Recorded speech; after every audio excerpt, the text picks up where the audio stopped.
Okay, today we are working on a 1998 C-Class. It's a C280. And this is one of the 98s that has an IR key. So we're going to show you how to take out the EIS.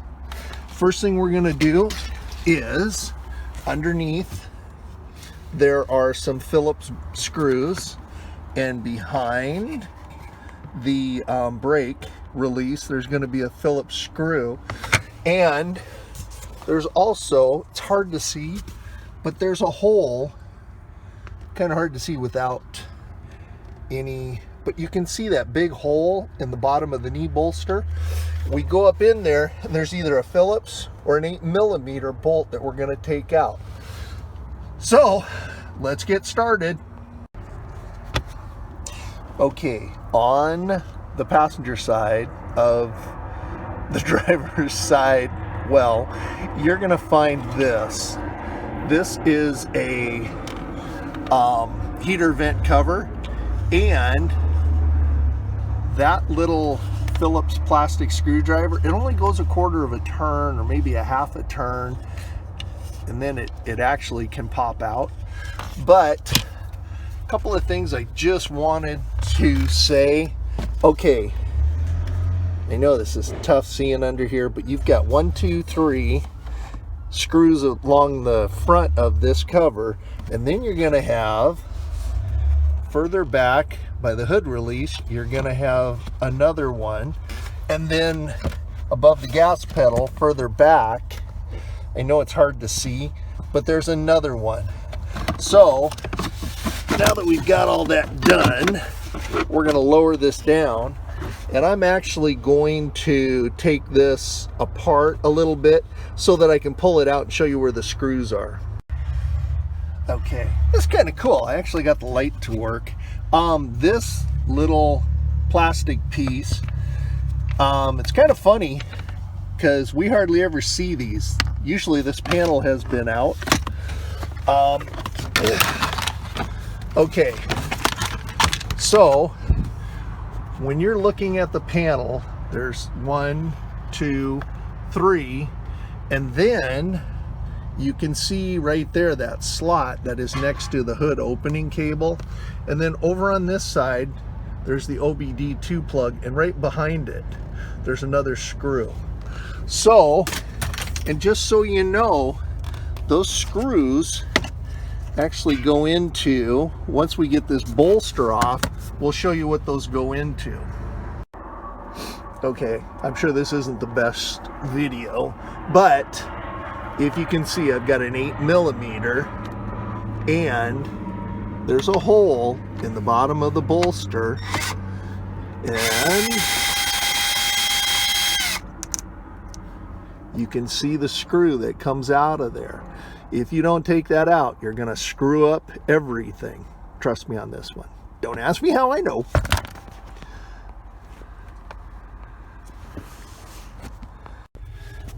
Okay, just so you know, we've taken the bottom off, and those are the screws that go into these holders. But if you look underneath here, there's going to be a couple more screws that actually hold this bolster on, and usually those are a Torx bit. So we're going to take those out now too. Okay, like usual, I was wrong. Those are 8mm, just like the one, just like the one up in the hole. So we're going to take those two out, and then we're going to pull the bolster. Okay, so we've undone our 2 screws, or 2 8mm. We're going to pull the latch, or the brake release, and this thing, usually they pop out pretty good. Usually by this time of their life, they're broke. So just so you know, these things are common for breaking off. But the big one that I always make sure of is this little hook, because that's the one that when you put it in, and push up on it, that's when that screw, the one that was up in the tunnel, that hooks in and it locks it in. Okay, so now we've got these wonderful bolster bars, and there's our EIS. So what I usually do on this, don't quote me, but I usually just bend the one on this side out of the way and then take the EIS out, and we'll do that. Okay, so we've taken our lock ring out, and we're going to push our EIS out, and then we're going to push it back down and get it out.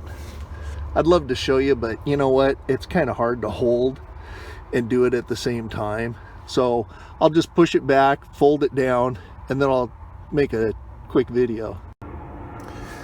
Okay, so we've moved this over a little bit. Yeah, we just bent it over. And then we pull down our EIS. And this, not sure if that's a 208 or a 209, but these older ones. So let me give you a few tidbits.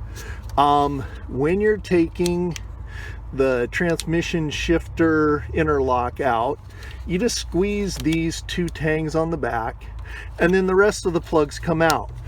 I cannot stress enough that little blue plug with the two green wires, if you break that, you have to fix it. I've had guys tell me, oh no, you don't need that. You do. That little blue plug with the green wires, that's the can high, can low. So if you screw that up and you put this back in the car after you've made a key, read the data and made a key, it will not start without that little plug hooked up. Little tidbit of information. And once again, don't ask me how I know. Yeah, trust me, I messed around with that for a while before I figured it out. So learn by my mistakes.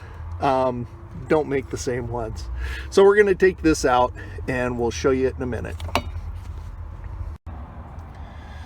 Okay, so we've got our EIS out and we're ready to take it back to the shop, and we're just going to leave the car like this. I should probably put this caveat in here. I'm at a wrecking yard, and I actually cut the wires. Don't do this. Don't do this on a customer's car. They'll get kind of pissed off. But I actually did that because I needed one of these EISs.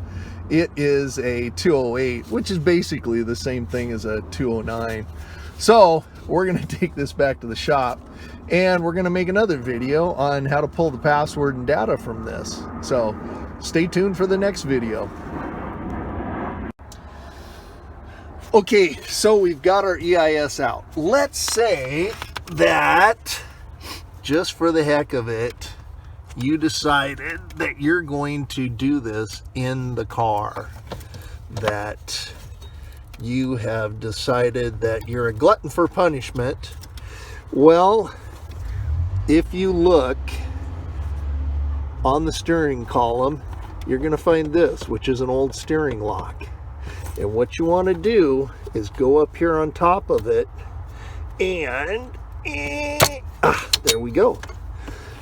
And we're going to pop the plug off, and if you look, I always forget, but I want to say the blue with the white, that should be power, the brown is ground, and I always kind of screw up on which one of these.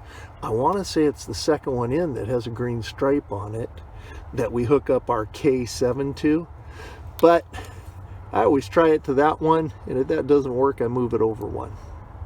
And if that still doesn't work, if you look on the OBD2 plug, you will see a blue with a green. Don't tell anybody, but sometimes you can hook it up to that and it'll work. Now, just so you know, this when you see an OBD2 plug that has just a couple of wires in it, trust me, this is not where you're going to try and hook up and pull any data from this car. No siree, Bob. We'll give you the grand tour here. So, when you have an older car like this, and you can't get the hood open, I'll get the hood open. Okay, so we got the hood open. Needless to say, the hood latch is broke. Somebody put a brick in there, but I guess it fell back.